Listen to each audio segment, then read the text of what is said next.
Crash course का। किसका class होगा? क्रेश कोर्स, जो 2025 बैच के लिए तुम लोग एग्जाम देने के लिए जाएगा, उस पर हम तुम लोग को क्या करवाना चाह रहे हैं? क्रेश कोर्स, जो कि क्लास 10 से मैथमेटिक्स से चैप्टर 1 का है, वास्तविक संख्या मतलब रियल नंबर, वास्तविक संख्या रियल नंबर, रियल नंबर में। और इसको समझने से पहले थोड़ा तुम लोग समझो कि तुम लोग मैथमेटिक्स का जो एग्जाम देने जा रहा है, इसमें तुम लोग से टोटल 100 मार्क का क्वेश्चन पूछा जाएगा। कितने मार्क्स का क्वेश्चन पूछा जाएगा? 100 मार्क्स का क्वेश्चन पूछा जाएगा, जिसमें तुम लोग को 100 नंबर का ओनली फॉर ऑब्जेक्टिव रहेगा और 100 नंबर का थ्योरी रहेगा। टोटल 200 नंबर का क्वेश्चन पूछा जाएगा, जिसमें से तुम लोग को 100 नंबर का जवाब देना है। कितना नंबर का जवाब देना है? 100 नंबर का जवाब देना है। उसमें अब एक नंबर वाला जो क्वेश्चन रहता है, जिसको कि हम लोग ऑब्जेक्टिव बोलते हैं, ये हो गया ऑब्जेक्टिव। बाद बाकी ये क्या है? सब्जेक्टिव। सब्जेक्टिव के अंतर्गत आ जाता है 2 नंबर का भी क्वेश्चन और 5 नंबर का भी क्वेश्चन जो रहता है, उस दोनों को मिलाकर के हम क्या बोलते हैं? सब्जेक्टिव। ऑब्जेक्टिव 1 नंबर में 1 नंबर का क्वेश्चन जो रहता है वह 100 रहता है, जिसमें कि तुम लोग को 50 का जवाब देना जरूरी है। ना तो उसमें एक तो कम करना है, ना उससे ज्यादा करना है। अगर तुम लोग ज्यादा करोगे तो उसमें से तुम लोग को एक सीरियली नंबर से जांच लिया जाएगा, और जो तुम्हारा ऊपर वाला 50 से ऊपर सही भी होगा, उसमें तुमको नंबर नहीं मिलेगा, और जो नीचे होगा उसको उसमें से नंबर को काट लिया जाएगा। इसीलिए तुम लोग यहां से वहां तक ढूंढते हुए सटीक जवाब देने का काम करना, जो इजी होगा उसका जवाब देना। अब इसमें से देखो, सबसे पहले हम 1 से लेकर के 5 लेसन तक का बात किए हैं। 1 लेसन से लेकर के 5 लेसन तक का बात किए हैं, जिसमें कि तुम लोग को ऑब्जेक्टिव 40 नंबर का पूछा जाएगा। टोटल मिला करके कुछ 2-4 ठो इधर उधर हो जाता है, लेकिन हम एक तो अनुमान लगा रहे हैं कि 40 नंबर का ऑब्जेक्टिव उतना चैप्टर से आ जाता है। जिसमें सब्जेक्टिव का जहां तक बात कर लिया जाए तो सब्जेक्टिव 2 नंबर क्वेश्चन और 5 नंबर क्वेश्चन। 2 नंबर वाला में 1 से लेके 5 लेसन तक में 13 नंबर का 2 नंबर वाला क्वेश्चन आ जाता है, और 5 नंबर का क्वेश्चन का जहां तक बात करेगा, उसमें से 1 क्वेश्चन या 2 क्वेश्चन आ सकता है। मिनिमम 1, मैक्सिमम 2, मिनिमम 1 और मैक्सिमम, क्या सभी समझ रहा है ना? इतना नंबर तुम लोग से पूछा जाएगा। और उससे आगे चैप्टर का हमने बात करें, चैप्टर 6 और 7, 10 और 11 चैप्टर का बात कर ले, तो जिसमें से तुम लोग को 20 नंबर का ऑब्जेक्टिव आएगा। और 2 नंबर का बात करेगा तो 6 गो 2 नंबरिया क्वेश्चन रहेगा, और 5 नंबरिया क्वेश्चन उससे 2 गो रहता है। बात समझ में आ रहा है सभी को? क्योंकि पहले तुम लोग मैथमेटिक्स एग्जाम देने जा रहा है, एग्जाम का तैयारी कर रहा है, तो तुम लोग को पहले यह समझना पड़ेगा कि किस चैप्टर से किस चैप्टर तक को हम कंप्लीट कर लेंगे, ताकि उसमें अच्छा से अच्छा हम स्कोर कर पाए, अच्छा मार्किंग उठा पाए। अब देखो 8 और 9 लेसन से 15 गो ऑब्जेक्टिव रहता है, और 5 गो तुमको क्या रहेगा? 2 नंबर क्वेश्चन रहेगा। 2 गो तुमको क्या रहेगा? 5 नंबर क्वेश्चन रहेगा, जो तुम लोग 8.4 में पढ़ा है। सिद्ध करने के लिए LHS बराबर RHS ट्रिग्नोमेट्री के अंतर्गत आ जाता है। अब देखो 11 और 13, 12 लेसन और 13 लेसन दोनों को मिलाकर के 15 नंबर का ऑब्जेक्टिव होता है। 4 क्वेश्चन होता है 2 नंबर में, और 2 क्वेश्चन होता है 5 नंबर में। ये फिक्स है, इसमें से आएगा। क्योंकि तुम लोग देखो, अब तो मार्क उठाने के लिए बहुत इजी कर दिया गया है एग्जाम को। इसलिए इजी कर दिया गया कि तुमको 100 क्वेश्चन का 100 नंबर, 100 मान लो कि टोटल उसमें 100 नंबर तुमको लाना है। 200 नंबर का क्वेश्चन जो तुमको, तो बहुत अच्छा मौका है कि 200 क्वेश्चन तुमको, 200 नंबर का क्वेश्चन डाला गया, तुमको 100 नंबर लाना है। तो उसमें से तुम लोग क्या करेगा? जो इजी बुझाएगा, जो तुमको समझ में आया हुआ, उसको तुम ढूंढ के लगाएगा। उसके बाद देखो 14 लेसन और 15 लेसन से तुमको टोटल मिलाकर के 10 क्वेश्चन उठाया जाएगा, और 2 गो इसमें क्या रहेगा? 2 नंबर क्वेश्चन रहेगा। 1 तो इसमें से क्या रहेगा? 5 नंबर क्वेश्चन रहेगा। अब यहां देखो, अगर ये ऑब्जेक्टिव को टोटल को जोड़ लेते हैं तो ये 100 नंबर का क्वेश्चन बन रहा है। कितने नंबर का? और दे भी रहा है अभी 100 नंबर का क्वेश्चन। 100 नंबर में से क्या करना है? तुम लोग को 50 क्वेश्चन का जवाब देना है, जो कि तुम लोग को 50 नंबर मिलेगा।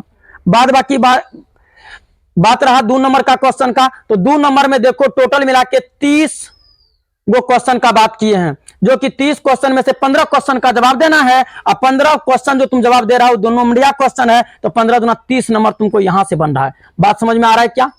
अगला टॉपिक देखो, 5 नंबर में कह रहा है कि हमने क्या बोले थे, 1 से लेकर के 5 लेसन तक में 1 या 2 गो 5 नंबर क्वेश्चन आ सकता है। और बात की टोटल इसमें से हमने अभी नोट किए हैं कि 8 क्वेश्चन है। क्वेश्चन की संख्या कितना है? 8 है। 8 क्वेश्चन में से क्या करना है? तुम लोग को 4 क्वेश्चन का जवाब देना है, जो कि तुम लोग को 20 नंबर देने का काम करेगा। तो हो गया 50, 30, 80, 20, 100। ये 100 नंबर तुम लोग को चाहिए। क्वेश्चन कितना का रहेगा? 200 नंबर का क्वेश्चन रहेगा। क्या तुम लोग को पूर्णतः समझ में आया कि क्या करना है हमें एग्जाम में? उसके दृष्टि से हमको याद करना है। तो अब देखो, सबसे पहले है कि हमने बता रहे थे चैप्टर 1 में है वास्तविक संख्या। क्या दिया हुआ है बाबू? जिसको हम लोग इंग्लिश में क्या बोलते हैं? Real numbers. Real numbers. अब देखो, इसके अंतर्गत आ जाता है सबसे पहले प्राकृतिक संख्या। प्राकृतिक संख्या क्या किसे कहते हैं? प्राकृतिक संख्या क्या होते हैं, इस चीज के बारे में हम लोग जानेंगे। तो देखो, प्राकृतिक संख्या हमने लिखे हैं, गिनती की संख्या को प्राकृतिक संख्या कहते हैं। गिनती की संख्या को क्या कहते हैं बाबू? गिनती की संख्या। जैसे तुम लोग सभी हम बोल दे कि बाबू इस बैच में कितने स्टूडेंट है, तो तुम लोग एक से काउंटिंग शुरू करेगा, तो उसको गिन के बताएगा, तो वही हो जाता है प्राकृतिक संख्या। तो प्राकृतिक संख्या हमने लिखे हैं, प्राकृतिक संख्या किसे कहते हैं? गिनती की संख्या को प्राकृतिक संख्या कहते हैं। जैसे 1 2 3 4 5 etc बहुत संख्या है। संख्या का अंत है क्या? सभी गणितज्ञ ने क्या किया? प्रथम का संख्या सबको पता है, लेकिन एंड का संख्या किसी को पता ही नहीं, क्योंकि संख्या का अंत है ही नहीं। बात समझ में आ रहा है? चलो, हम यहां लिखा है नोट पॉइंट। क्या लिखा है बाबू? तुम लोग से क्वेश्चन में आ सकता है सबसे छोटी प्राकृतिक संख्या डैश होती है, तो क्या बोलेगी? 1। दूसरा नंबर में सबसे बड़ी प्राकृतिक संख्या, सबसे बड़ी प्राकृतिक संख्या क्या होते है बाबू? अपरिभाषित। अपरिभाषित होती है। तीसरा नंबर में बात करें, 2 लगातार प्राकृतिक संख्याओं का मौसा। कई बार पूछा गया है तीनों टॉपिक से। 2 लगातार प्राकृतिक संख्याओं का मौसा कितना होता है बाबू? तो 1 होता है। कितना बोलेगा? 1 होता है। दूसरा नंबर में आ जाएंगे हम। दूसरा नंबर यहां कह रहा है पूर्ण संख्या। क्या कह रहा है? पूर्ण संख्या किसे कहते हैं? प्राकृतिक संख्या में शून्य को शामिल करने पर जो संख्याओं का समूह बनता है उसे पूर्ण संख्या कहते हैं। उसे हम क्या कहते हैं? पूर्ण संख्या। जैसे प्राकृतिक संख्या दिया होता, अगर ये शून्य से शुरू हो जाता तो यही संख्या पूर्ण संख्या कहलाता। हमने लिखा जैसे 0 1 2 3 डैश दिखा दिया ना। आगे आओ, यहां इसका भी नोट पॉइंट लिखे हैं जो कि तुम लोग को क्वेश्चन में आएगा ऑब्जेक्टिव में। कह रहा है सबसे छोटी पूर्ण संख्या, सबसे छोटी पूर्ण संख्या शून्य होती है। सबसे छोटी पूर्ण संख्या क्या होती है? शून्य होती है। कई बार पूछा गया है, तुम लोग उस वहां फंसेगा कि 1 से शुरू करे प्राकृतिक संख्या। नहीं बाबू, यहां देखना तुम लोग, सबसे छोटी पूर्ण संख्या शून्य होती है। और सबसे बड़ी पूर्ण संख्या अपरिभाषित। अपरिभाषित मतलब सबसे बड़ी संख्या को आज तक कोई ढूंढ ही नहीं पाया कि सबसे बड़ा संख्या कौन होता है। बात क्या सभी को समझ में आ रहा है? अब आगे देखो, 3 नंबर में कह रहा है पूर्णांक संख्या। 3 नंबर में क्या कह रहा है? पूर्णांक संख्या। कह रहा है सभी धनात्मक तथा सभी ऋणात्मक शून्य सहित संख्याओं के समूह को पूर्णांक संख्या कहते हैं। क्या कहते हैं? पूर्णांक संख्या कहते हैं। अब देखना जरा, पूर्णांक संख्या कहते हैं जैसे देखो, इधर भी हम डैश छोड़ रखे हैं, -3 -2 -1 और 0 1 2 3। इधर भी इनफिनाइट जाएगा, इधर भी क्या होगा? इनफिनाइट। इधर जो होता है ये ऋणात्मक पूर्णांक कहलाता है। इधर यहां तक क्या कहलाएगा? ये ऋणात्मक पूर्णांक कहलाएगा।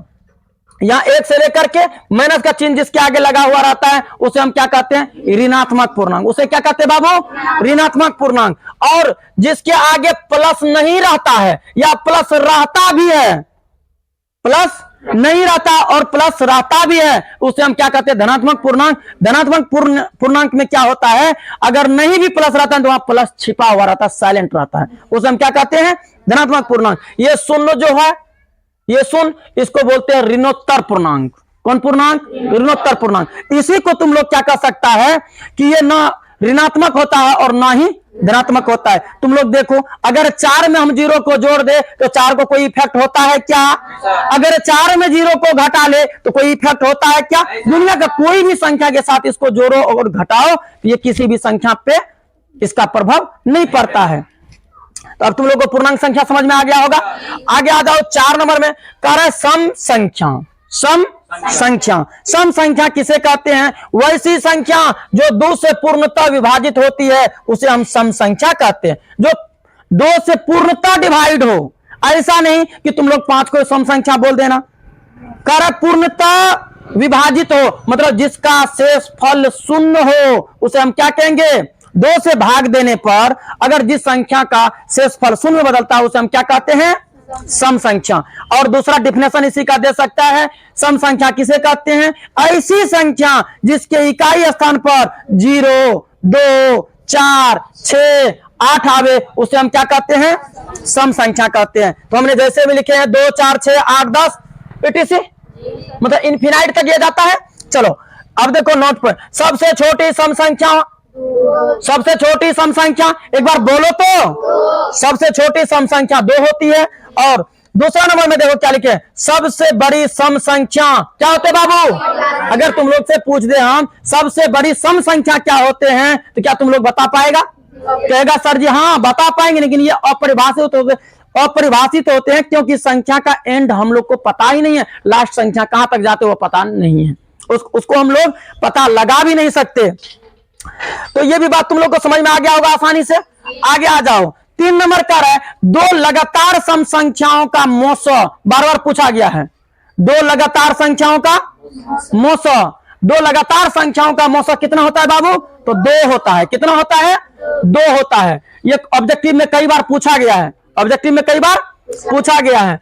अब देखना जरा, 4 नंबर में हम लिखे हैं सम संख्याओं का रूप, सम संख्याओं का रूप 2m होता है। तुम लोग से कई बार पूछा जाता है सम संख्याओं का रूप क्या होता है?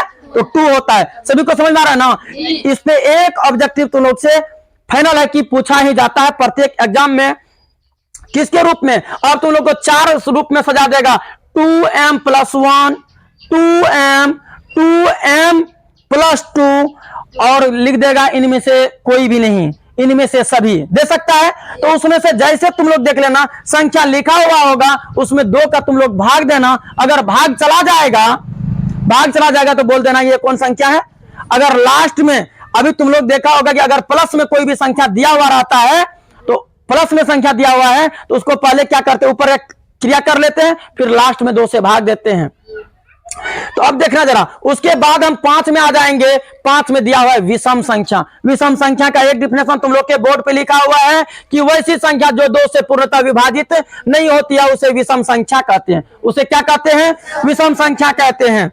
जैसे 1, 3, 5, 7, 9, 10 दिया हुआ है। अब देखो विषम संख्या दूसरा डिफिनेशन ये भी दे सकता है, वैसी संख्या जिसके इकाई स्थान पर 1, 3, 5, 7, 9 आवे उसे हम क्या कहते हैं बाबू? विषम संख्या कहते हैं। अब चलो इसका भी नोट पॉइंट, इससे भी संबंधित तुम लोग जो ऑब्जेक्टिव जो पूछा जाता है उसको हम बताना चाह रहे हैं। देखो क्या कर रहा है, सबसे छोटी विषम संख्या क्या होते हैं बाबू? बोलो एक बार, सबसे छोटी विषम संख्या 1 होता है। और 2 नंबर में सबसे बड़ी विषम संख्या अपरिभाषित, सबसे बड़ी विषम संख्या अपरिभाषित। अपरिभाषित को किस चिन्ह से? इस चिन्ह से दिखाते हैं, क्या सभी को पता है? अब चलो नंबर 3 में 2 लगातार विषम संख्याओं का मौसा बाबू 1 होता है। और देखो 4 नंबर में विषम संख्याओं का रूप, विषम संख्या का रूप क्या होता है? 2m + 1, मतलब ये प्लस में 1 जोड़ा रहता है। तो इसका मतलब तुम लोग समझ जाना कि 2 में तो भाग चल जाएगा लेकिन 1 में भाग नहीं जाएगा। तो इसको हम क्या बोल देंगे? विषम संख्या। अब तुमसे पूछ देगा m यहाँ क्या है, तो m देखो लिखे m बराबर प्राकृतिक संख्या। प्राकृतिक संख्या यहाँ हो सकता है 2 × 1 दे दो और +1 कर लो, 2 1 3 और +1 कितना हो गया? 4 हो जाएगा। तो यहाँ देखो m क्या है? प्राकृतिक संख्या है। क्या है? प्राकृतिक संख्या है। तो यहां से देखो प्राकृतिक संख्या m के जगह पे 1 दे देंगे तो 2 1 कितना? 2 1 का 2 होगा रे, 2 1 का ये 2 होगा, कितना होगा? 2 होगा। तो 2 1 कितना हो गया? 3 हो गया। 3 में 2 से भागा दो तो शेष बचेगा, शेष बचेगा, बच जाएगा शेष। 2 1 का 2, ये पूर्णतः नहीं कटेगा ना, नहीं कटेगा। ठीक उसी प्रकार से हमने लिखे यहाँ m का मान क्या है? तो प्राकृतिक संख्या। यहाँ तुम m के जगह पे कुछ भी रख के देखो, दुनिया का कोई भी संख्या ये कट जाएगा। 2 1 का 2, 2 में 2 से भाग देते आएगा। अगर 2 ही देते 2 दूना 4, 4 में 2 से भागा दो जाएगा। 3 दे दो 3 दूना 6, 6 में 2 से भागा दे तो कट जाएगा, लेकिन ये संख्या कभी भी नहीं कटेगा। तो ध्यान देना। तो अब इतना बात तुम लोग को समझ में आ गया होगा।